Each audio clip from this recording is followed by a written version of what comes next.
Welcome to Hail Varsity Radio, the voice of Husker Nation. Insight, opinion, expertise, with the biggest and best names talking Nebraska across the state. Join the show on Twitter at Hail Varsity and at Schmidt_radio. Call in at 402-466-ESPN or 1-800-825-5865. Here's Chris Schmidt. Let's get to it. Welcome to Monday. It's Hail Varsity Radio, presented by the Nebraska Lottery. Chris Schmidt, Elijah Herbal. And we are loaded up. Plenty of hoops to talk. Boys State gets rolling. Pius goes wire to wire. We'll talk with assistant coach and Husker standout Andy Markowski. Bad weekend of reffing for the Big Ten Zebras. Man, between Wisconsin and Iowa, that meltdown. 2 minutes and change of actual game time that was 20 minutes of real time. And as a Nebraska basketball fan, it wasn't quite to the level of Iowa, Wisconsin, but man, some missed calls, some questionable calls.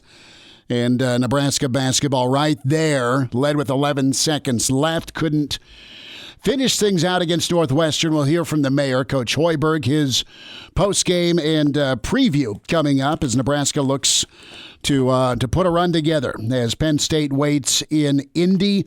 Thoughts on Nebraska football. Charlie McBride going to be with us. Greg Smith, recruiting insider with HailVarsity.com and magazine. We're 3 or 4 minutes away from the first commit of the 2022 class, Ernest Hausmann from Columbus, and the first Columbus commit recruit since 1993. Tim Carpenter, fabulous tight end for Nebraska, mauled lots of people during those 90 championships. And excited to talk with Ernest Houseman. What a just incredible story with Ernest and his trip to Columbus and the United States with his loving family. And had a chance to see him play Southeast this year. I had the Southeast Columbus game, and he was just doing all sorts of things all season long at outside linebacker.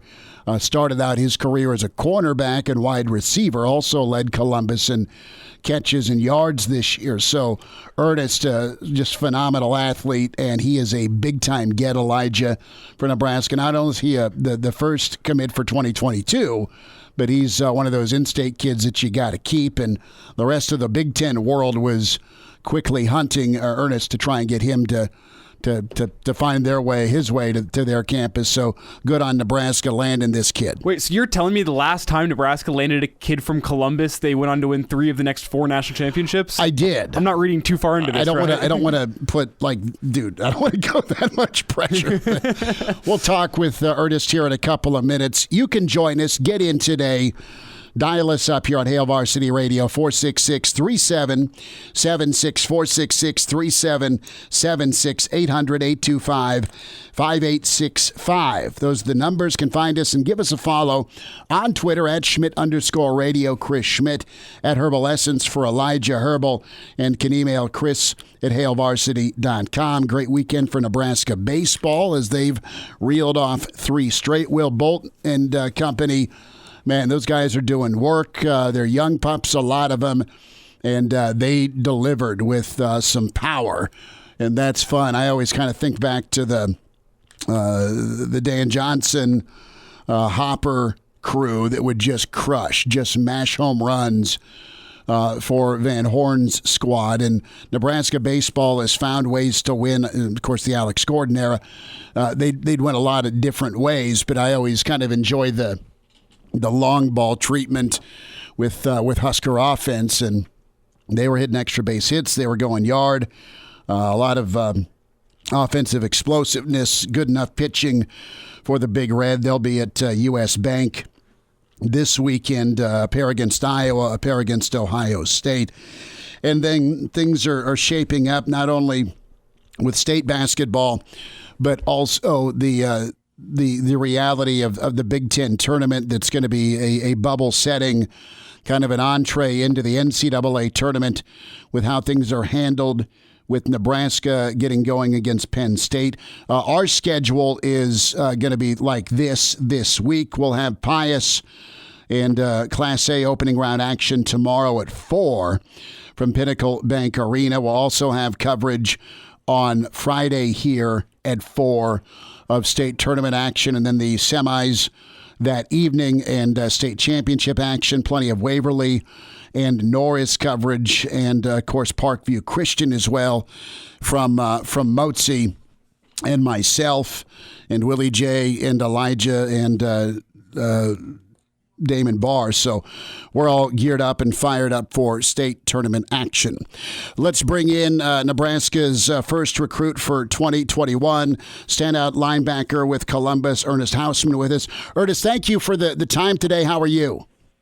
I'm doing great. Thank you. Well, take us through this process for you when it comes to Nebraska, your commitment, and you're a guy that had so many offers, and I know Nebraska was your first offer, but as you put kind of an evaluation sheet together, kind of sifting through the pros and cons of every program, what was it that really stuck out about Nebraska that made it feel like not only was it time, but this was the best fit for you?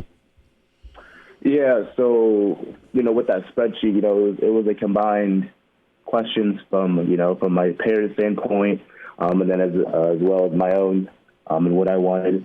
And, each question had like a different, varied the importance of it. And the main question for me was the mission of the team. It was a really cool process to be able to hear from great programs and their missions, and then how they approach the missions. That was very key in my recruitment and what I looked at. And, with Nebraska's mission, it aligned with what I wanted, and then as well as all the other boxes they checked. And then with the timing of it all, I wanted to be respectful of the other coaches in their programs. I wanted to have them focus on their rosters and fill in their spots. And I really wanted to commit to Nebraska and start building the 2022 class. Ernest Hausman's with us on Hail Varsity Radio, standout linebacker for Columbus High and the first recruit for 2022. You made that pretty evident with being respectful, and the recruiting process is wild, and it's more wild now with virtual visits versus in-person visits. And go back to the mission here. What is your mission? What do you want to do in college at the next level? What is your main goal? My main goal is to be the best person I can be, with athletics, and then as well as off the field, and I know that you got to give a lot back to your community. And, with Nebraska, I felt like I could give a lot back to my community and make a big impact. I understand that football is more than just a game. And, it wasn't just a 4-year choice. It was my whole life choice. I realized that these next 4 or 5 years, they have a huge impact on your life. And I wanted to go to a place where I can make a big impact on people, and I thought Nebraska was it. Ernest, tell me a little bit about the Columbus community. You've grown up there, and you've been able to thrive there. What's the community meant to you? The community meant a lot to me. It's a great community.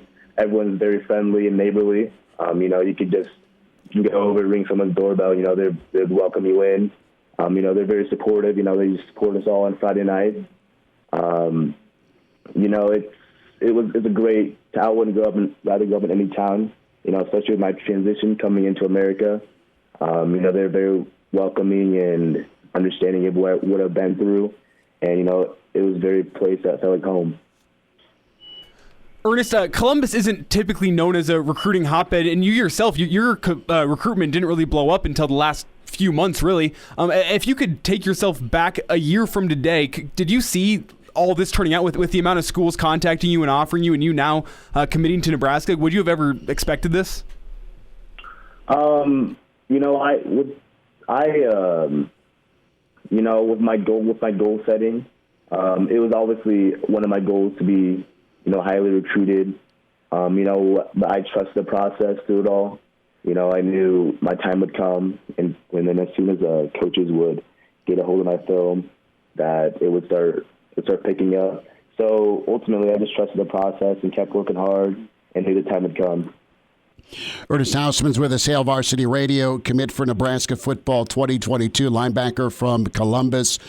Ernest, what was the interaction and reaction like when you told the coaches Friday that you were heading to Lincoln? Yeah, it was actually, I kind of got the dates mixed up. I was so excited. It was actually Thursday night, actually, let them know. But it was awesome. It's something I'll never forget. Once I knew I wanted to commit to Nebraska, I wanted to let them know right away. I got a hold of Coach Dillon, and I said, can I get a Zoom call set up with the coaches? And, he said absolutely. And he got that set up in an hour, and I got my whole family on it, and it was just absolute joy. It was just amazing. Who have you been able to connect with on the Nebraska staff between the defensive side of the ball, Coach Frost? I mean, it sounds like it was a pretty big effort by the Nebraska coaches to be in contact with you. Yeah, absolutely. One of the big factors I felt like in this recruiting and was different a lot of other schools, it was felt like a family at Nebraska. I felt like the recruitment process was, very different from others. It wasn't just your position coach you're talking to. You were talking to other positions, offense, defense, everyone.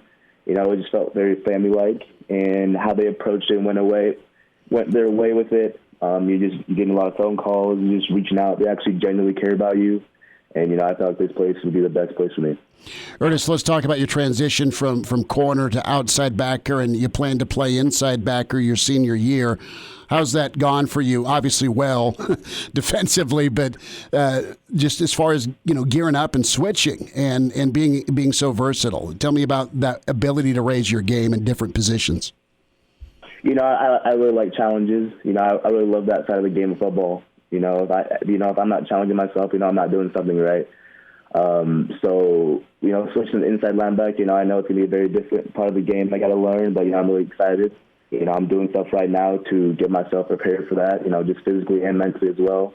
I know that there's a lot of different reads you have to do and just a lot of different technique stuff I have to learn, but I'm very encouraged and I'm ready to learn it. Talking with the first commitment in the Huskers class of 2022, Ernest Hausmann. And Ernest, you're a guy who put on a lot of weight last year to transition to outside linebacker, now making the move to inside backer. So I just want to ask you, what parts of your game are you working on as you approach your senior season and ultimately as you approach stepping foot on Nebraska's campus? For me, always get bigger, faster, stronger. It's always something I'm always working towards. But then as well as the technique side, I know there's a lot of different techniques I got to learn. So I'm going to be putting a lot of work into that this off season to get prepared for that. And as well as the mental side of the game, I'm getting prepared right now for college as well. And I know that's in my future. So I'll be taking that mental part of the game really seriously now. And just getting prepared for that. And Ernest, as you develop your game, are there any guys in the NFL or in college football that you look up to and you like to model your game after? Yeah, absolutely. I grew up a Levante Davis fan. Good answer. I was in a mall in Omaha, and this artist had paintings that he drew, and one was of Levante David. And I told my dad when I was younger that we should get that one. He did, and I had that in my room ever since. Ernest, with Nebraska, what do they want you at weight-wise, and do they want you to kind of be a hybrid inside-out, or has that been discussed yet? Yeah, they really like my versatility and my speed. They want me to the weight that I can still be able to move as efficiently as I am right now. They're not really worried about my weight putting on so much because, it's my frame and just the rate I'm gaining weight at. So, they want me around 230. It's something that I know I can get to. And I just want to make sure I can keep my speed and versatility that I have right now. When it comes to the state of Nebraska, there's a lot of in-state prospects, not only last year but this upcoming class. And tell me a little bit here. I got a couple of minutes left, Ernest, and it's been great to meet you and spend time with you. What do you want to do with this class as the first guy in with some of the other kids in-state? Well, I want to build this class, absolutely. I'm really looking forward to that. Talking to the coaches as well. I'm going to go 100 miles an hour at this building class part of it. I'm really excited about it. I know that, you got to get them kids that love the game, but as well have great character and just great people to be around. So I'm really excited about it. Ernest, before we let you go here, we got about a minute left with you. I just want to ask, are there any guys on the Husker roster currently that you're looking forward to learning under and playing with? I haven't had the chance really yet to look at that. I'm still trying to digest what's going on right now. But I will be in contact with the coaches as well, just to get on the same page as well as them, so that we can get a really good 2022 class. Ernest, second last thought, right? With early enrolling, is that something you're thinking about, or are you still up in the air on when you'll get to Lincoln? Yeah, I've already made my decision that I'll be attending there mid-year. So I've already made that decision with my family, and we are getting everything needed to do that. So that's something I'm really looking forward to as well. Well, Ernest, best to you. Thanks for the time. Congrats on your success and continued success. Appreciate your time today. Thank you. I appreciate it. All right. Ernest Houseman with us, standout for Columbus. Just one awesome linebacker and the first commit for 2022 for Nebraska football. And his highlight film, incredible. And there's a lot of guys you get to watch on Friday nights under the lights that kind of make you go, wow. But he was one that we've had a chance to cover, and huge get for Nebraska. Michigan in on him, Iowa in on him, Northwestern in on him. Sparty was there. And Nebraska the first, they got it done. They got the commitment. Awesome kid, wonderful family, and best to him. We'll hit some hoops. Andy Markowski, Husker Thoughts, and some Pius recap. That's on the way with Hail Varsity.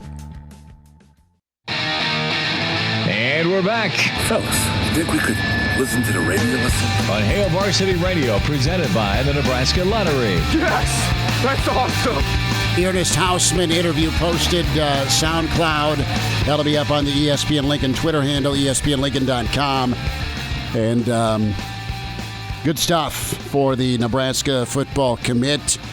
He is a dancing machine. He is the pride of Ord. He is smiling still with a second consecutive championship with Pius girls basketball. We welcome in Andy Markowski with us. Andy, I'm watching footage right now of the post-game locker room celebration, the water spraying everywhere.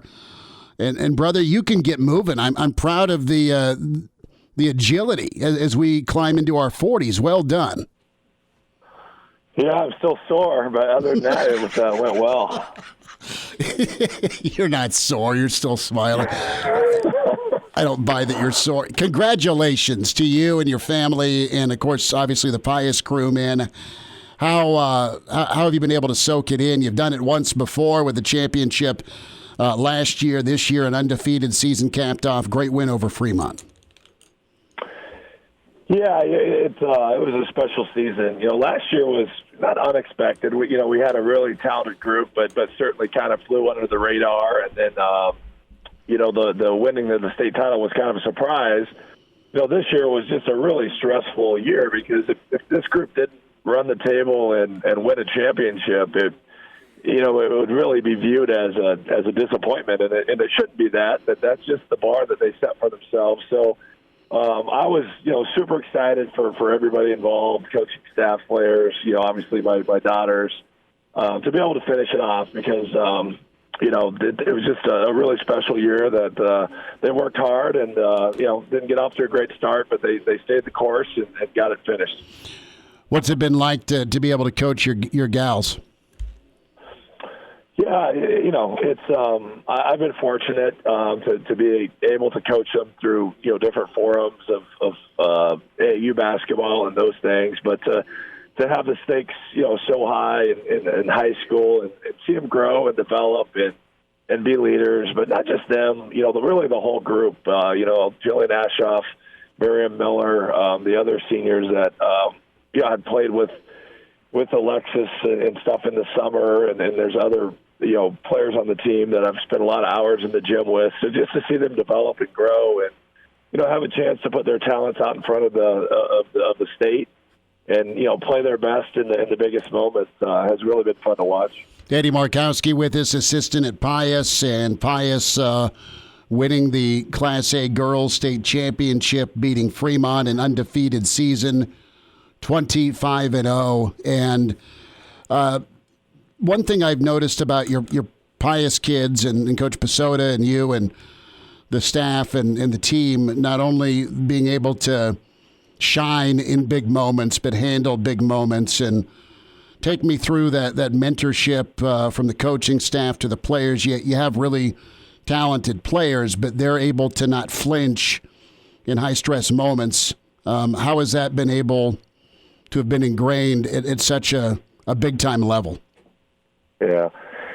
Well, a lot of them are multi-sport kids, so they've been, on the stage and different platforms, and, they've worked hard, and they've had, great support from families and parents, and, Pius does such a great job of keeping kids centered, in faith and being about the team and trusting each other. And, I think all those things kind of, come together in moments like that. And, we had multiple kids step up from, the semifinal game, having kids come off the bench to make free throws, to making big free throws, having some players make threes in the first half when we were kind of on the ropes. And, I don't know where they pull it from, but, it's been amazing to watch. And Alexis especially, I ran the numbers. I think our 8 state tournament games have 8 double-doubles, averages 25 and 17 rebounds. So,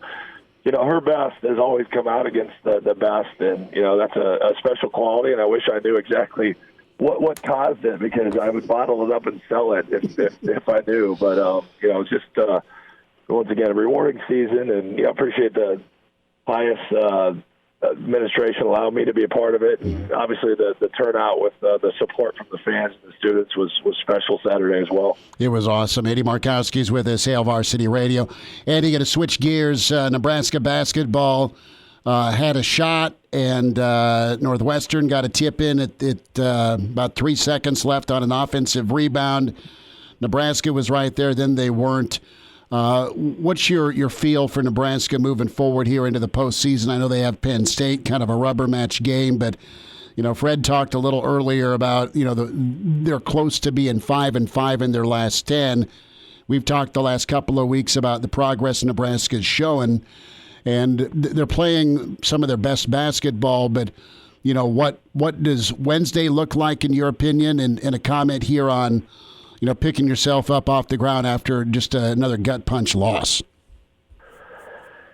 Yeah, certainly I was hoping that they could split, kind of laid an egg at Iowa, and then had chances, against the Northwestern team that, I think were more talented than. Certainly got off to a poor start, battled your way back, and just really found ways to lose the game, versus making winning plays. So, that's been a disappointing finish. I thought maybe they could pick up one more and win 3 of their last 4 and have some momentum going into the Big Ten. So, this is a big game for me to see how engaged the group is. I mean, a lot of postseason play is who wants to be there, who believes that they can win a couple games, and who wants to head to spring break and head home, right? I mean, those are kind of the two paths you can take this time of year. So I'll be anxious to see if this group is really committed to finish the season and playing well, which I think we've proven that we can beat Penn State. We have once, and technically I thought had a chance to win both games. So it's a winnable game if the team wants to be there and wants to play well to keep the season going. Eddie, not a good weekend for Big Ten officiating. The Iowa-Wisconsin game was rough. Wisconsin fans are still screaming about it. Iowa fans are rolling their eyes at some calls that went against them. And then you had I guess I'm blown away. And you're a guy who played for Nebraska and you've coached at Division I. And how do people get things wrong when they go to the monitor? Do you have an answer for me? Yeah, if they can't get it right with a monitor, let's just get rid of monitors, right? Because that's the only, valuable reason to have them. The game slows down. I don't think it's great to watch a bunch of replays. So once they go to the monitor, they can't get it right. They have to.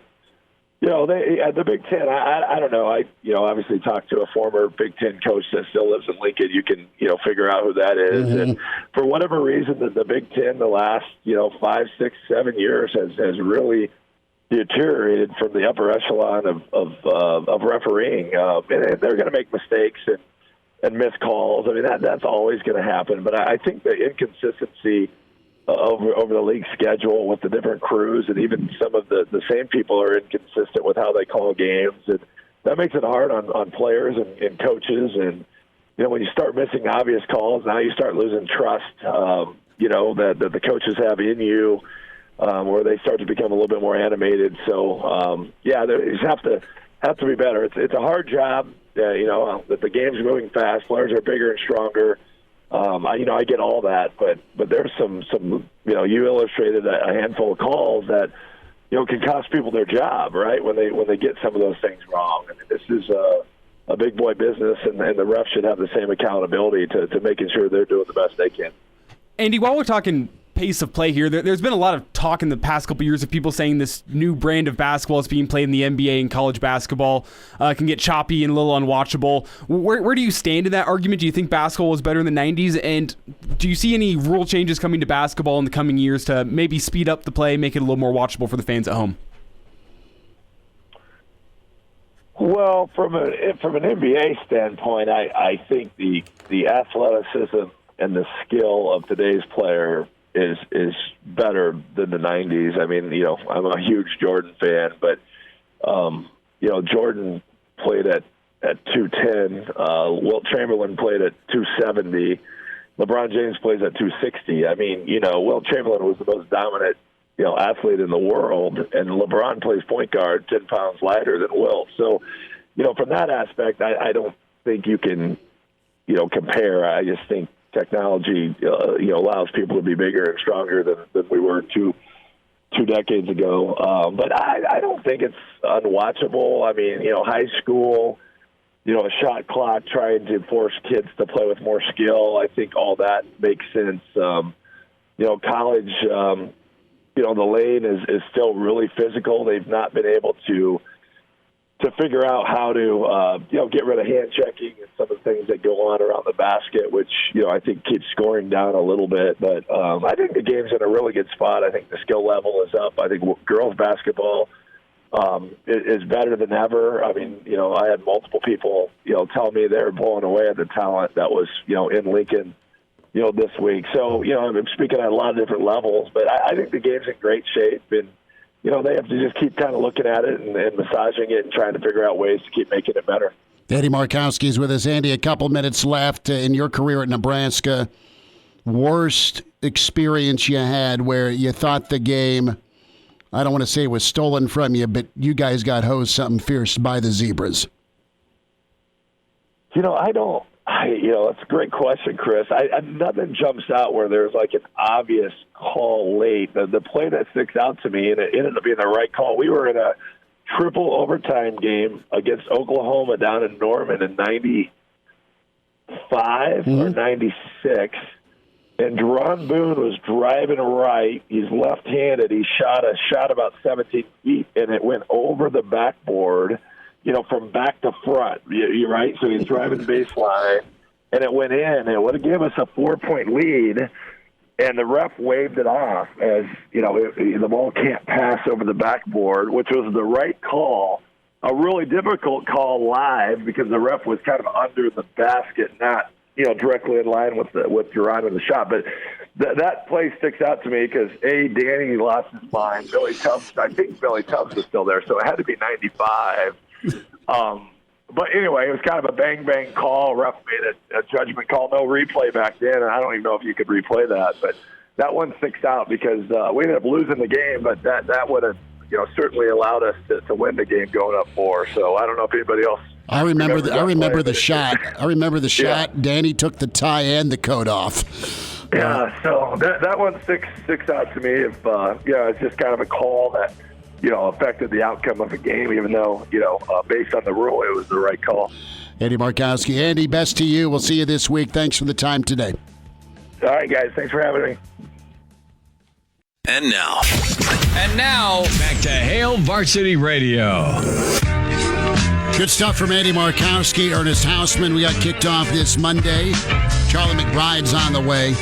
We'll spend some time with Greg Schmidt. Numbers to get in, 466-3776-800-825-5865. You had everything yesterday with Nebraska basketball, where he's kind of running some errands and was listening to KP and Mule, and they're down 11, they're down 14, they're just handing the ball off. I mean, it's turnover city, and you're just like, this is just garbage, right? If you are a Nebraska basketball fan, you immediately go from hopeful to pissed because they're just careless with the basketball. It's like you're watching your third grade neighbor kid, and sometimes they're better at taking care of the basketball. But then Nebraska has this unique ability to flip it and play really high-level basketball, or put some art form together with their ball movement, catch, shoot, bang, and they're right back in it. And then the show that Kobe Webster put on from distance, and his feel and how hot he was, and the way he's really kind of stepped up, or just a play design that gets Trey to the rim and finish in an and one, or Andre's play, or just the smart plays and precision Thor brings to the party a lot of times. I mean, I believe, yes, Nebraska is playing their best basketball, and I do also believe that is much improved as this Nebraska basketball team is in their last 10, they're still going to have a hard time staying out of their own way in enough moments in a game to make anything comfortable aside from what you saw them do against Rutgers, right? I mean, Rutgers was peak Nebraska for 2020-21, and but you're going to have a scoring drought mixed in. You're going to have some tough shot selection. You're going to have just mindless turnovers. And then to complete the heartbreaker, where you're up by a point, there's 11 seconds left, and then you got one of your best shooters in Lat that either doesn't catch it cleanly, lost track of time, or whatever, but one of the guys I want with the ball in his hand to shoot it is Lat. And he didn't take the shot. And you have a shot clock violation, and that's maddening. Then you go down and Nebraska doesn't box out and the tip in, and there you have it. You lose the game. It was just kind of a microcosm of Nebrasketball. The thing that's frustrating, though, is, and we were talking with Andy about the officiating, is I just don't get, yes, it is a tough job. Yes, it is high level. Yes, people are human. Yes, people make mistakes with officials. But it always seems like Nebraska gets a crew, or there's a crew on TV somewhere, Iowa, Wisconsin, again, to cite that just screw it up. I mean, the obvious call where homeboy from Northwestern's thumb clearly deflects the ball out of bounds. It's late in the ball game. It's under 2.5 minutes. And they don't get it right. Nebraska loses the possession. Or there's minimal contact. Derek Walker's down there. All he's trying to do is put a body on someone to box out, and they're whistling a helping of fouls on Walker when he's just trying to box out. And the consistency is like there can be a slap and blood drawn on a jump shot on the elbow where there's no whistle. Or with Bohannon in Wisconsin yesterday, where clearly the guy acted like he's playing soccer in England and got shot. And you know how you see soccer players flop down. Well, Trice got hosed on a 3-point attempt by Bohannon. They whistled 3 free throws. It's a tie game. It's 37 seconds left. And it's a horrific call. And they go back to the monitor and check. And it's, well, damn, we missed that. There was no foul. You should be able to retroactively correct your crappy call if you're going to the monitor, first of all. And you're going to see if it was 3 or 2. Oh, whoops, we totally missed that call. It was right in front of me. I screwed it up. But I pray that the officiating is not a story this weekend or moving forward, right, with the NCAA tournament. And I don't know if you've got some Hollywood officials where their ego's so big and they think they're the show and they take it over and they want to be part of the game versus doing their job at the game. I don't know. I mean, you got your TV Teddies that are out there. You got your Bo Borowskis that's got quite a following on social media because of how inept that clown is. And then the three guys that huddled up to continue to get another call wrong against Nebraska. On top of the fact, half the time it feels like the official that's furthest away and out of positions making the whistle on a play down in the paint. I just want it better. Sounds like Mick Junkins. I just want it better. Well, see, my problem with the officiating is even within the conferences, definitely between conferences, but even within conferences, it's not consistent. You don't know until halftime how these guys are going to be officiating a game. I think back to Nebraska's game against Baylor in the NCAA tournament. What was that, 2014? Where it was calls that in the Big Ten all year, Nebraska was not getting called on things down in the paint, and then they go and play Baylor. Baylor, you breathe on someone from Baylor, and despite Baylor being 8 feet tall, they're whistling Nebraska like crazy. Yeah, I think it was an ACC officiating crew that day. Don't quote me on that. That's what my memory serves me as. Timmy got launched that game. Yeah, I mean, he got Tim Miles got tossed, and he should have. He got pissed, and he was rightfully mad. And you don't run into that in college football. There are slight differences between the conferences and what's emphasized, but generally you know what a holding call is in college basketball or in college football. But you don't know what a blocking foul is in college basketball. You don't know what you can do on a box out in college basketball because every officiating crew is different. Here is Fred Hoiberg yesterday in his Zoom sit-down after the ball game. Now, this is a two-parter as far as, why Nebraska lost. Nebraska shot well enough to win. Nebraska took care of the basketball in the second half well enough, but clearly 9 turnovers. And, we're talking 5 in their first 10 possessions. They got buried early, and it's their own fault, right? You take care of your business. You're not so erratic with your starts or in a different portion or stretch of the game, you're going to win some more games. But Nebraska's their own worst enemy at times on the hardwood. They're way better, but they're still not immune to it. Here's the mayor afterwards. Yeah, I thought we had a couple good possessions that generated a couple good looks for us. Thor had a good one right in there at the basket.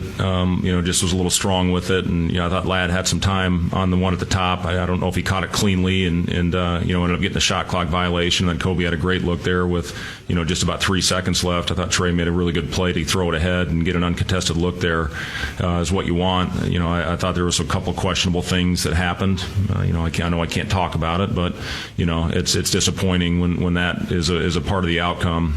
When you guys fight like we did, obviously a disappointing start. We talked at length about these afternoon games. It's imperative that you get off to a quick start and fast start and are the team that plays with more energy. But I thought Northwestern early outplayed us in a lot of those effort categories.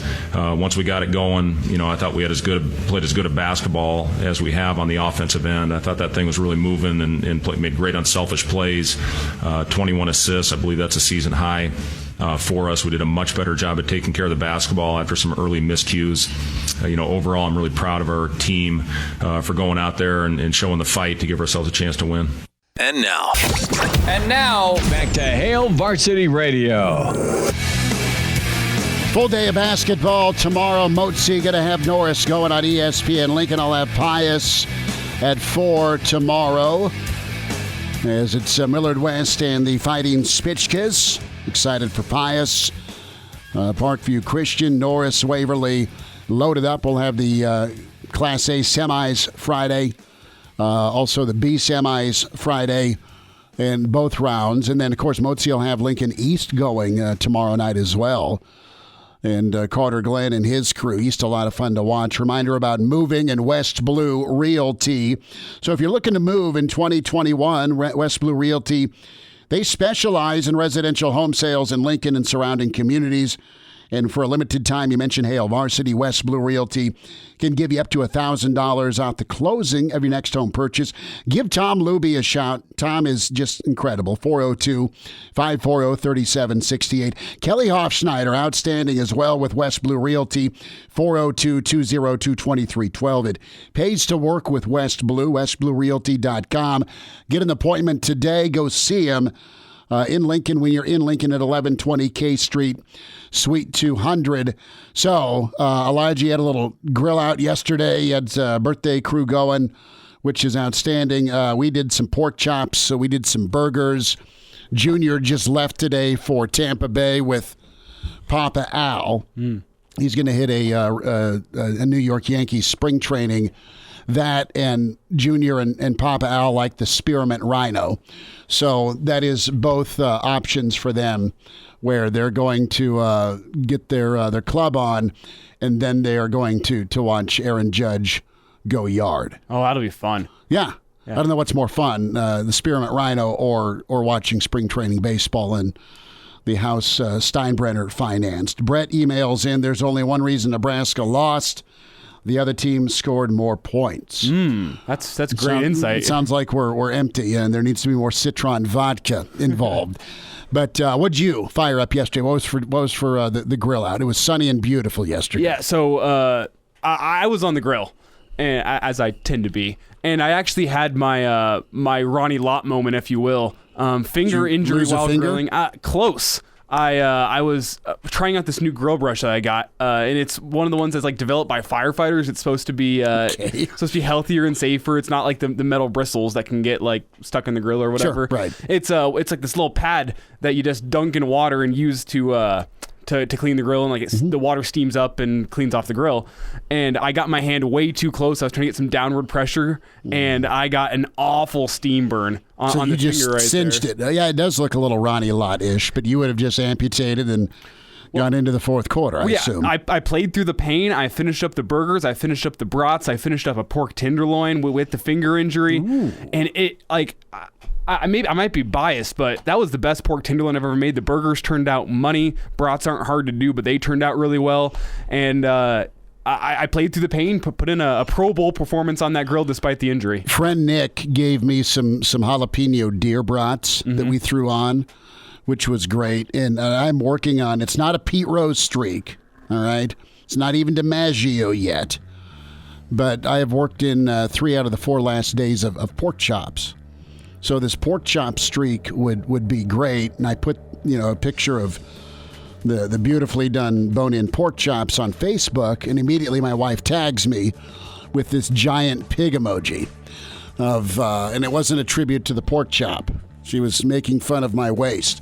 Charlie McBride's on the way. Hour 2 at Hail Varsity, presented by the Nebraska Lottery.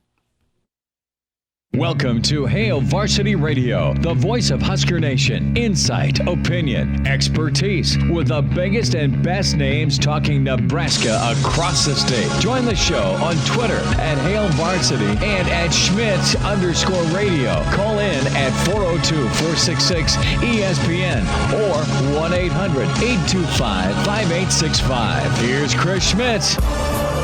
Hour 2, it's Monday. It's Hail Varsity Radio, presented by the Nebraska Lottery. Chris Schmidt, Elijah Herbal. Good stuff to get us kicked off last hour. Ernest Hausmann, newest commit for Nebraska football, first commit for Nebraska football 2022. Standout linebacker from Columbus, Nebraska, with us. And we talked with Andy Markowski. We welcome in Mr. Blackshirt himself, Charlie McBride. Mondays with Charlie. Coach, are you going to get some of this 70-degree weather we've been having here? Is it headed your way? I've asked Almighty to send some good weather your way. How you doing? It's 70. The ice is breaking up on the lake, so it was 70 today. That is awesome. Are you going to fire the grill up? Oh, well, I already did that last week when my son was here. Well, it good. Got to 50. Okay. So it's got a little work. That's the way to do it. That's the way to do it. Well, we're anxious and excited to spend a few minutes, as I was talking about, with this new commit for Nebraska. He's out of Columbus, Nebraska. Columbus, an area you know well, and during Sure. the Nebraska area, you guys always did so well between the western part of the state or central part of the state, the metros, and, of course, up in northeast Nebraska. I think Columbus, and I think guys like, Jeff Lake, or I think of guys like Tim Carpenter. I think of, and I know he wasn't from Columbus, but Schlesinger was from that region. And lot of guys you guys pinpointed either as walk-ons or some kids that ended up starting for you, correct? Oh, well, the Pillin brothers. Yeah. Up at of course, one of them was an all Big 8 player, and in fact, both of them might have been. I mean, I can't remember all that stuff, but they were all good players. I know the older brother was an outstanding player in the Big 8 at the time. I think he might have been the defensive player of the year in the Big 8 at one time. Cletus and but I don't know. There's a ton of players. Dan Penzick is from up there, and we've had I don't know how many players. I mean, you couldn't even count them. I don't think. From all the years that Nebraska. When we were talking about it, I was talking about it to my wife the other day that we really worked hard in that, that I guess you call it a 500-mile radius from Chicago to, it's 500 to Chicago, it's 500 to Denver, and then Kansas City, because I had Kansas City area and Missouri and stuff, and we got some really good football players out of those areas, and it's, and we've had their sons, fathers and son crew bunch, so it's getting good if we can stay with it. I called in a name of a kid over here in a little town. There's 800 in the school, and they won the state championship in their division. And he's a receiver, and he's only a junior, but he's something special, I think. He comes from a small town, and I don't know how many people will be looking at him, but I think that. He's a guy that, kind of a player you'd want. He's, I saw him play through the playoffs on television.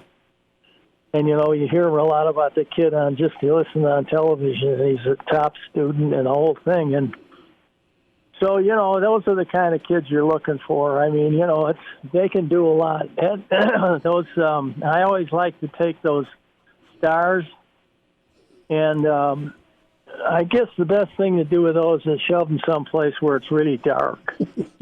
So you're not a star guy. I that does not surprise me at all. Charlie McBride, anti-star, but that's pretty good, Coach. Just spend a little bit further time on just that small town connection, the small town attitude, and how that can help a kid thrive. Well, I think one of the things is it's kind of a funny thing that we've got a lot of players that are 8-man players, and a lot of players that were in the regular higher leagues, from towns like Grand Island and so forth. But I think when you look back at all the guys from the smaller towns and stuff like that, I mean Wahoo, we had, how many kids we had at Wahoo? We've had All-Americans out of Wahoo, Nebraska, and I used to laugh every time Johnny Carson would get on and talk about his phone booth. It was his office in Wahoo, Nebraska. but I remember one day we were in a meeting, and I came into the meeting about, they had been looking at a film of a player out in Kearney. In that area, and they all said no, he wasn't fast enough to be a tight end, and he probably, I forget what else, to be a fullback. He wasn't fast enough and all these things. And so I looked at the film for a minute, and I said, well, I told Coach Osborne, we'll make a defensive lineman out of him. He turned and looked at me. He said, you really think you can? I said, yeah, he can do all the things we he's tough, he's fast, he's, for a defensive lineman, he can move, he's aggressive, he plays every play, and he said, well, you're going to have to turn out some of these good players that were supposed to be great players to take him. And I said, I'll take him. And, Lauren Kaiser was his name, and Lauren started for 2 years for us, and 3 years, really, I think, played a lot 3 years for us, and he came in at about 240 and ended up being about 295, and he was a heck of a defensive lineman for us, and played for us through the In that 97 team, 97 national championship team, he was on that team. And, there's so many times when you think, you've got to develop players. I mean, you cannot expect to go to, like they go across the street to get players in Ohio and back east. Mm-hmm. And it's so easy for them to recruit. And the traveling's easy to get to the populated areas. So, we always were in the back, kind of the back burner, and we're on the back burner in the Big Ten, and Iowa is, mm-hmm. And things like that. Ourselves and I look at Iowa. They've developed a program from a lot of corn, too. Mm-hmm. So it's something you have to make a decision to do, and I think that when you have players that don't feel like they're out of their area, I notice a lot of the good players say, "Well, I want to go where it's warm and that." Well, let me tell you something about that trick. You go ahead and go where it's warm, and then if you are good enough and you play in the NFL, you're going to go where it's cold. I'll promise you. And you won't be used to it, and you won't like it. And I went through that at Arizona State, and we had 4 players drafted, and all 4 of them went to, one went to Buffalo, one went to Detroit, one went to Minnesota, and that was in the days when they all had outside stadiums too. Sure. And every one of them was moaning and groaning when they went up to Wyoming and played in some snow or played in some cold weather, and I just told them, I said, guys, you better get used to it if you're going to play in the NFL. And that's what happened to them. All 4 of them ended up at northern schools. And so I think, you have to, you get out of your element, too, a lot of times when you whether it's Southerners coming north or Northerners going south. And, if you're a Northerner going south and there's a player down there that's as good as you are, he's going to play, you're going to sit. Mm-hmm. And then that's the facts of life. Some of these guys that get players from all over the country, they're, the Alabamas and stuff, but you find out where the heart of their football team's from. It's all from the Southeast. Charlie McBride's with us, Mondays with Charlie, Hail Varsity Radio. Coach, we spent some time talking stop rate, and that is, how many drives a defense produces mm-hmm. that is either a punt, turnover on downs, or a turnover, right? And the numbers are this for Nebraska defensively last year. They finished 92nd in the country with a stop rate of just a shade over 57%. They were 12th in the Big Ten. I thought the defense got better, but their stop rates were actually 12 to 13% better in 2019 and in 2018. But Nebraska, think about this, Coach. 18 drives by the opponents. Of the 94 drives, started at the 50-yard line or better. And that doesn't count the one scoop and score that Ohio State got or the kickoff return that Rutgers had. So there's 2 drives that were instant things with either a turnover or a special teams blow up. But that is excessive, isn't it? 18 drives starting at your own 50 if you're a defense? Let me tell you what, if you start our in the middle of the field, no matter where it is, you're at a disadvantage on defense right off the bat. Exactly. You don't have far to go. And the closer you get to the goal line, of course, it's always tougher. So that's why a lot of the great teams really work hard on their goal line stuff and spend a lot of time in the off season trying to develop some kind of a goal line package, that is going to be acceptable for their offense. And sometimes it changes a little bit. We always call the red zone. It used to be when I started out was the 15-yard line and in, and then they started throwing the ball around, so it moved to the 20 was the red zone. But I tell you, if you turn the ball over or you give them the ball at those particular areas of the field, anything in between the 40s, and they start from, whether it's their 40 or your 40, it doesn't make a whole lot of difference, but your chances aren't real good because they can start out right away without the ability, without having the goal line at their back and getting shoved in them losing the ball and so forth. So, it's really, it's both. That's why I said it's called a team. And a lot of times people don't realize that we're responsible for the offense. We got to get the ball for them. Mm-hmm. That's all there is to it. And, of course, their responsibility is to take it and do something with it, but turning it over is not one of the better things to do. And, I remember the old story that Bob used to always tell about young kids. He used to tell them, you'd rather fumble the ball now than go to Memorial Stadium and fumble the ball. So fumbling the ball was just out. It was absolutely not accepted, and that's the way you have to coach them. That you can't play. I mean, if you're going to drop it on the ground, we're going to find somebody else because it's just the way it went. And I can go back and I can remember Tom Rathman.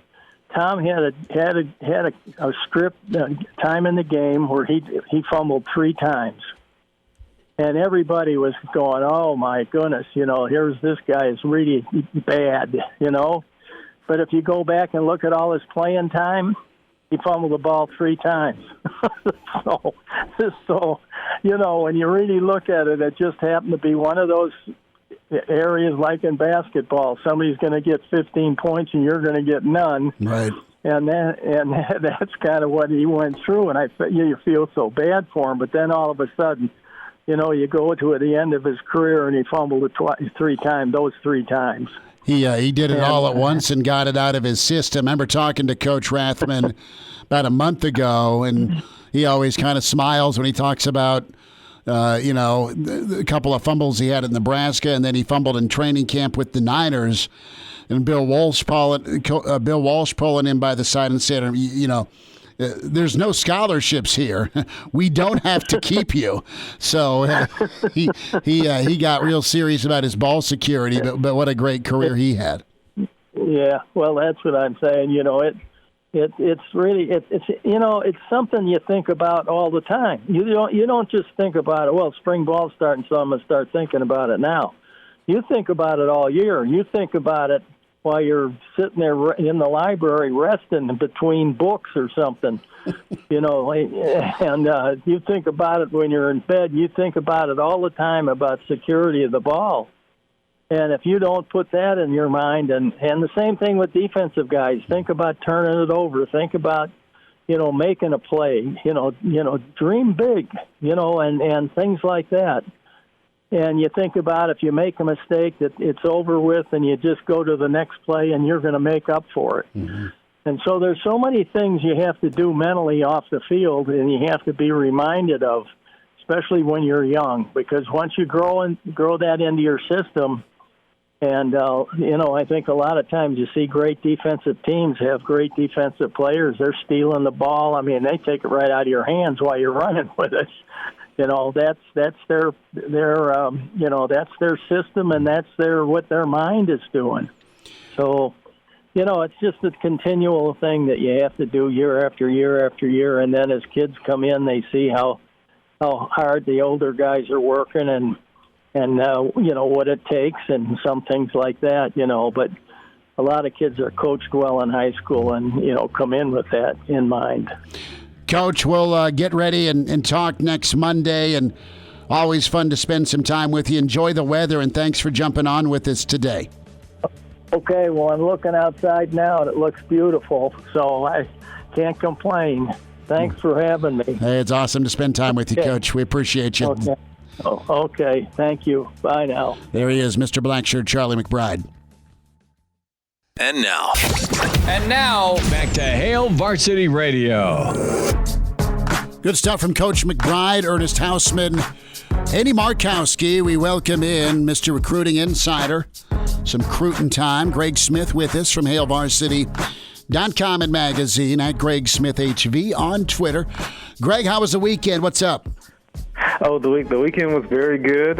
Got on the grill, so that's always a happy time. I did not have pork chops like you did for what was probably the 8th time in a row, but still all good. I am going. I see DiMaggio's streak, and I'm going to meet DiMaggio's streak, and I may have to amend from the pork chop just to figuring out 58 straight days of grilling, either with the grill or the air fryer. But I'm ready to knock that challenge out, either here or Arizona. But no, I'm just I was telling Elijah about this piggy emoji my wife put up on Facebook. I mean, it was hilarious. I mean, it was this giant pig jumping up and down. All that was missing was sound effects, but you could hear the sound effects in your mind. And that's just the love I have. I'm outside slaving away on the grill, trying to cook dinner for the fam, and she's sitting on the couch watching S Creek. And let's blast Dad here as he's out there making dinner. Man, you're just trying to feed the family, man. That's not right. No, I know. I bought it and I cooked it. Kind of my job, right? But I got blasted on by her, but it was kind of funny. So what a job by the Nebraska staff. Really impressed with Ernest Hausmann, and not only his film, Greg, but just his maturity, right? And I know you've spoken with Ernest a lot of times, in a great write-up and recap with Ernest committing. But, what's it mean to you that he's number one for Nebraska in 2022? What's the significance here of getting a guy of this talent level that's in state? Yeah, I think there's a few things that jump off right away. One is because of the maturity that you mentioned, and I'm glad you got to have him on, and so the listeners could hear it. He's going to be a great ambassador for the class, right? And I think that one of the first things that he mentioned to me when I talked to him was how he wanted to be a peer recruiter in the class, and that was part of what led him to want to commit now, was so he could help be one of the people that really helped to build the class for 2022, and he's going to be great at that. Like, I think that's always important, especially once visits start opening up. Then you think about getting one of the big five so far in state to commit and kind of get in the boat early, get in the class early. That's always good as well. So you can kind of stem some of that. So now as a Husker fan, that Nebraska's not going to go 0 for 5 with the scholarship Power 5 guys in the state for 22. So those right off the top are a couple of really big reasons why he's a big deal, and that's even before you get the skills on the field. Right. I mean, we haven't touched on his skills, but we're talking PR and we're talking connection with other in-state kids. Those are two huge things. And, by the way, the kid can play, and we think he's going to be able to contribute. What do you see from him? I mean, who does he remind you of, I guess, is the best question, because, Nebraska loves to cross-train on the defensive side of the ball. Man, what's interesting is if you just think about like how he plays reminds me of a kid from this last class, Randolph Kapai, who I feel like we figured out along the way was really kind of underrated in Nebraska's class, even though he was a 4-star. But it reminds me a lot of him because he's got really, really good athleticism. Like the thing that stands out to me about Ernest Hausmann is that he's a very good athlete. He plays on both sides of the football. Out there in Columbus, he plays wide receiver and actually does it pretty well at 6'3", 215, 210. But I know Nebraska likes him as an inside linebacker, and you can tell kind of what Nebraska is trying to do with that inside backer group, right? So if you look at guys, and it started kind of back with Nick Henrich and his athleticism, it goes to Kapai and Makai Gabor, who came in the last class, and then now starting off with Ernest Hausmann. They're trying to upgrade that athleticism on the inside by quite a bit. Luke Reimer as well, shouldn't forget about him.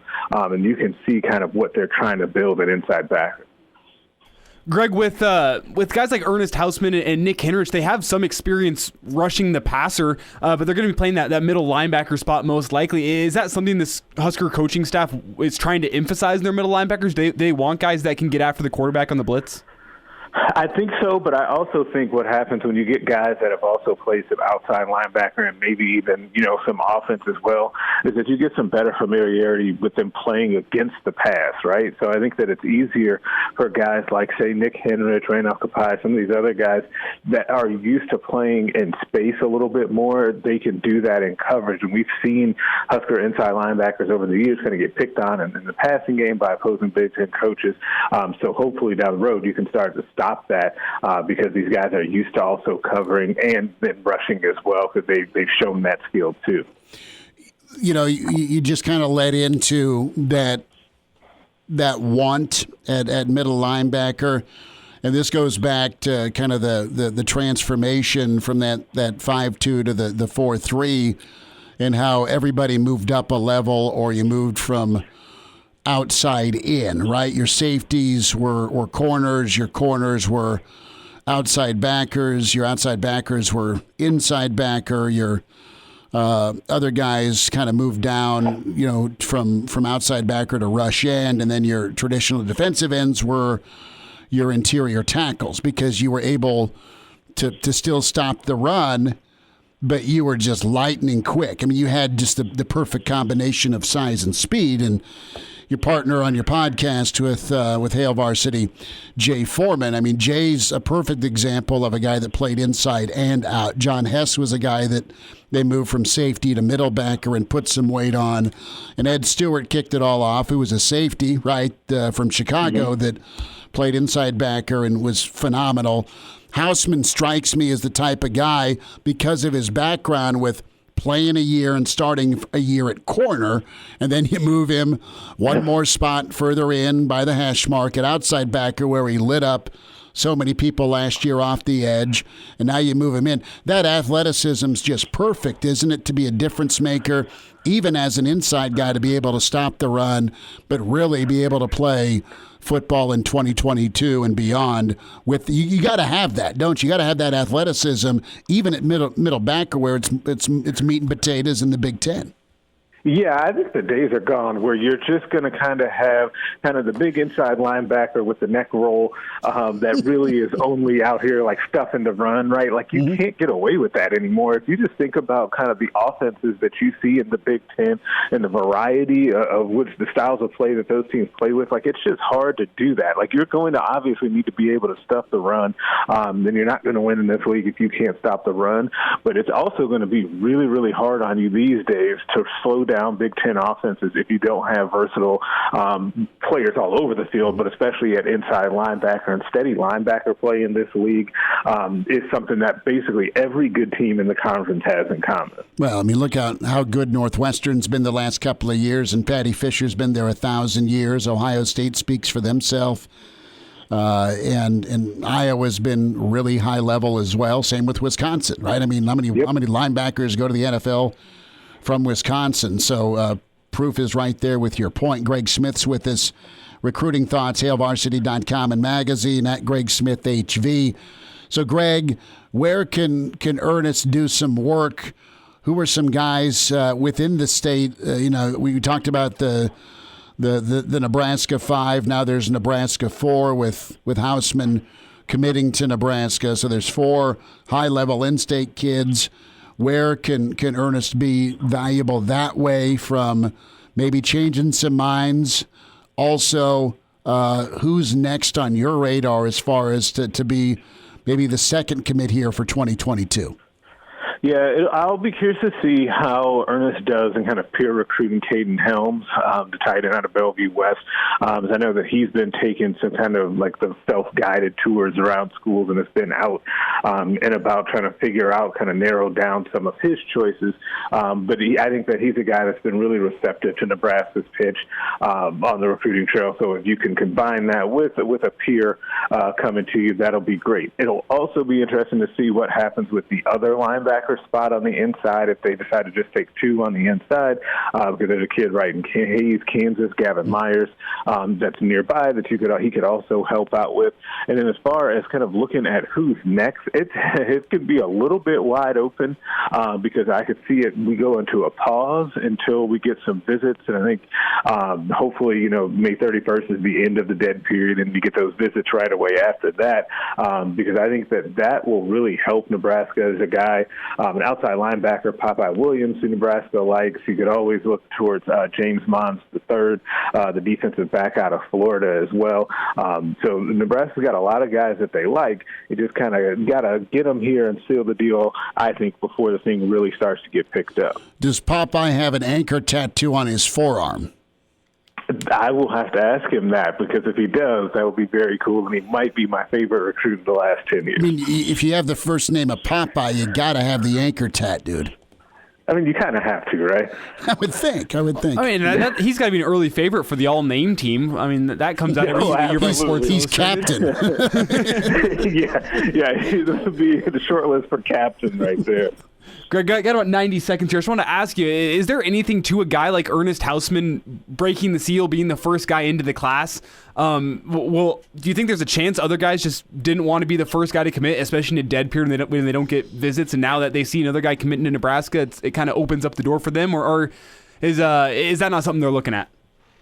I would not think that was something that they're looking at. It cannot hurt, but I don't think that it would be a huge consideration. But I do think that there are guys getting closer to making decisions even through this dead period. Because like I said, there's a number of guys that just started taking those self-guided tours after the NCAA made that latest extension to the dead period, because you just don't know with the NCAA.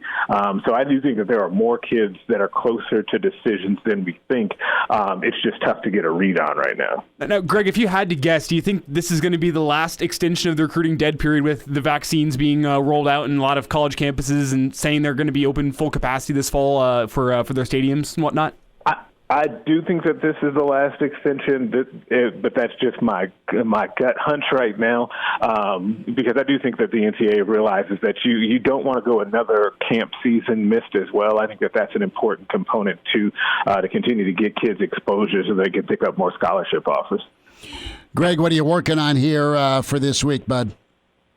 So I'll be looking tomorrow at kind of what will be happening with kind of a domino effect of when you get a linebacker in the class and you're probably going to have a smaller class, that puts the squeeze, right, on a couple of other linebackers that could be coming to Nebraska or could not. So we'll kind of look into that. That's kind of the next thing that I'm diving into. Well, can't wait for it. Greg, we'll check in soon. Thanks for the time. Great stuff on Ernest and the recruiting coverage you provide. Thanks for jumping on with us. Hey, have a good time. Hope the wife doesn't get after you today. Well, not likely. She is steel chair in hand and ready to jump off the top rope. We'll hit some college basketball, some NFL. Hail Varsity continues.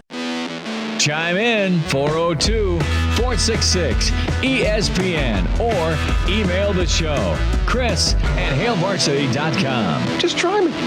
Back to Hail Varsity Radio. Thanks for hanging out. Tomorrow at 4, we're at Pinnacle Bank Arena. Pius and Millard West. Motzi will have Norris tomorrow morning. We'll have coverage of Waverly as well. Parkview Christian, your headquarters and home for Boys State 2021. ESPN Lincoln and KFOR. Evening games will be over on KFOR. Day shows will be on through most of the week. Hooks and Friends and Hail Varsity will be on, through a lot of the week. Check your social media postings. But no show for us tomorrow, no show for us Friday because of basketball action. Excited about being able to see Pius and Coach Spichka do their thing. Parkview Christian, really solid team. Waverly, phenomenal. Norris, good stuff. And, of course, we'll have the A final. All eyes again on Bellevue West and Millard North. So that's where we're at. Plenty of coverage for Championship Saturday on ESPN Lincoln and KFOR. So Creighton men's basketball coach Greg McDermott, he's been reinstated for all team activities following a one-game suspension for racially insensitive comments he made to his players in late February. That announcement coming down about an hour ago. The decision allows McDermott to coach the Jays in this week's Big East tournament. McDermott apologized Tuesday for his comments, coached Wednesday against Villanova, then was suspended indefinitely. He missed Creighton's win over Butler Saturday. Yet Alan Huss filling in through his immediate apology, ownership of his actions, difficult dialogue with his team, and more. Coach McDermott's demonstrated a commitment to grow, says Creighton AD Bruce Rasmussen. I believe his apology, his commitment to grow from this, to learn, and to regain the trust of his student athletes and others impacted by his words. From our conversations, he understands that forgiveness must be earned. He's willing to work for that. His actions during his career reveal an individual committed to his team and his community. As such, Coach McDermott has been reinstated for all team activities, including the Big East tournament. So you had McDermott said he twice used the word plantation as part of an analogy, urging team unity following a loss against Xavier. Specifically, guys, we got to stick together. We need both feet in. I need everybody to stay on the plantation. I can't have anybody leave the plantation. That was horrific, and he owned that. He even offered resignation because he felt so horrible. I don't know McDermott well. I know he's come on with us a couple of times during Creighton runs in the tournament, and I have a hard time looking at his body of work and as many kids that have come forward, despite their frustration and anger with the term that was used. But his body of work and the dude he is, that's the big picture, not a horrific analogy with a hateful word or term used for a place that was not good for many people when it comes to slavery and enslavement and all the horrors that went on plantations for several hundred years. Marcus Zagorowski, after the win against Butler, and you had Creighton players before the contest share their feelings about the Coach McDermott situation. But here's part of what Zagorowski, Creighton's top performer, had to say about his feelings with his coach and also just where they go from now. I know we made a really, sensitive mistake, really bad mistake with what he said, but, only I know everything that he's done for me as a player, but more important as a human being. And, he loves me. He loves everybody in that locker room. And, he's shown that every single day I've been on this campus. That says a ton right there when your best player comes forward and just is very real. Very real. Now, a couple of things. A, Creighton should have suspended McDermott before the Villanova game. Didn't. That's a screw up by them. B, this could have been handled internally, as bad as it was, but it could have been handled internally instead it became public. And not that you need to cover or keep quiet. I'm not saying that at all. But if you're an African-American player or assistant and you're just gut punched by this, which I totally get, it still got out. It was shared. But the reality is this. Things aren't kept in-house from we'll handle it internally. I mean, Creighton still could have suspended. There could have been a revelation of, okay, McDermott suspended. Here's what happened. Here's what was said. Creighton could have released that information versus it getting out from the locker room. It could have got out from the locker room after action would have been taken. Yeah, but I personally respect Coach McDermott. Within the news release, whenever he announced what was happening, he even put in quotations the words that he used. He didn't say, I used some bad words. He said, here's what I said. He owned his words. I respect Coach McDermott for that. I have a friend whose family is big Creighton basketball boosters, and he's gotten the chance to have some interactions with Coach McDermott, both within Coach McDermott's setting at work and then also off campus, off work, and he said nothing but good things about Coach McDermott. He was pretty shocked to hear just a Coach great McDermott dude that made a bad like mistake. Yes. Period. More from Zagorowski here on his thought process with Coach McDermott. Obviously, it's a real sensitive topic. A lot of guys in that locker room, were hurting from it, and I was hurting from what he said, but at the same time, I think Coach Mac he's been a huge mentor for me. So again, bigger picture, what's this guy done? What is this guy versus a couple of words he said? Do we have final comment here from Zagorowski? He discusses their last game. Okay, don't care. They beat Butler. Yeah. I'm more interested in how and if Creighton moves forward here and they kind of put it together. Huge win for Michigan State yesterday. Ohio State continues. God, they're good enough to beat anybody, but they've also faded a little bit here. They faded tendency to play down to their competition. They have faded to the point, and their competition's like 2 1 seeds and a 2 seed, right? So, but they are, they've lost 3 or 4 in a row, and damn it, they're the second best 2 seed there is. That's just what Ohio State is. Illinois right on a 1 seed. Iowa playing great ball. They're a 1 seed.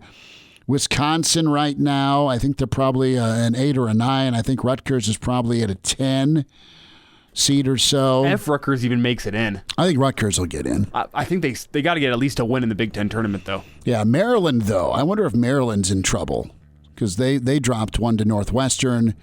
They got swept by Penn State. They also have some pretty big-time wins, Maryland does. We'll see how crazy it gets in Indy. We'll be down at Longwells Wednesday getting you ready for Nebraska and Penn State. We'll wind down on Monday. Hail Varsity. We're presented by the Nebraska Lottery. Miss us? Come here, brother. Give me a hug. Bring it in for the real thing. We're on call for you. Catch the podcast at hailvarsity.com, the ESPN Lincoln app, or download them on iTunes. Saddle up, partner. Back to Hail Varsity Radio. One final time, PBA tomorrow, 4 o'clock, Pius and Millard West. And we'll have pregame coverage of that around 3:50. Our sit-down with Coach Spichka. See how far them Bolts can go. And coverage of area teams Parkview Christian, Norris, and Waverly. So a reminder here about buckling up. It's key and crucial for you to do so when it comes to fatalities across Nebraska. Nearly 70% of people in fatal crashes in Nebraska not wearing a safety belt. If used properly, seatbelts can reduce the risk of fatal injury up to 60%. Your best defense in any crash, buckling up, brought to you by the Nebraska Department of Highway Safety Office. Some thoughts, Levante David, many Tampa Bay Bucks looking to get re-signed, looking to get paid. And that'll be key. I know Tom Brady's already begun thinking about kind of reconfiguring his contract so folks can get paid, and he'd get probably a multi-year deal for Levante, probably a 3-year deal, 4-year deal, probably just a extension to Sue, right? Pierre-Paul, I think, is okay. Barrett probably just got paid. He got a 1-year deal for, I think it was $15 million, something like that. Does that sound right for Shaq Barrett? I think so. That. And yeah. he probably even deserves a little more than that if he were to resign. But yeah, I mean, who knows if he's willing to take that pay cut to keep the band together? Well, some guys might. I mean, Brady is the first to say, yeah, the championship discount is very real. And then you've got Gronk there. Adam Schefter reporting. We'll spend more time on this, well, maybe tomorrow. Cowboys are giving Dak Prescott a 4-year, $160 million deal. $126 million guaranteed.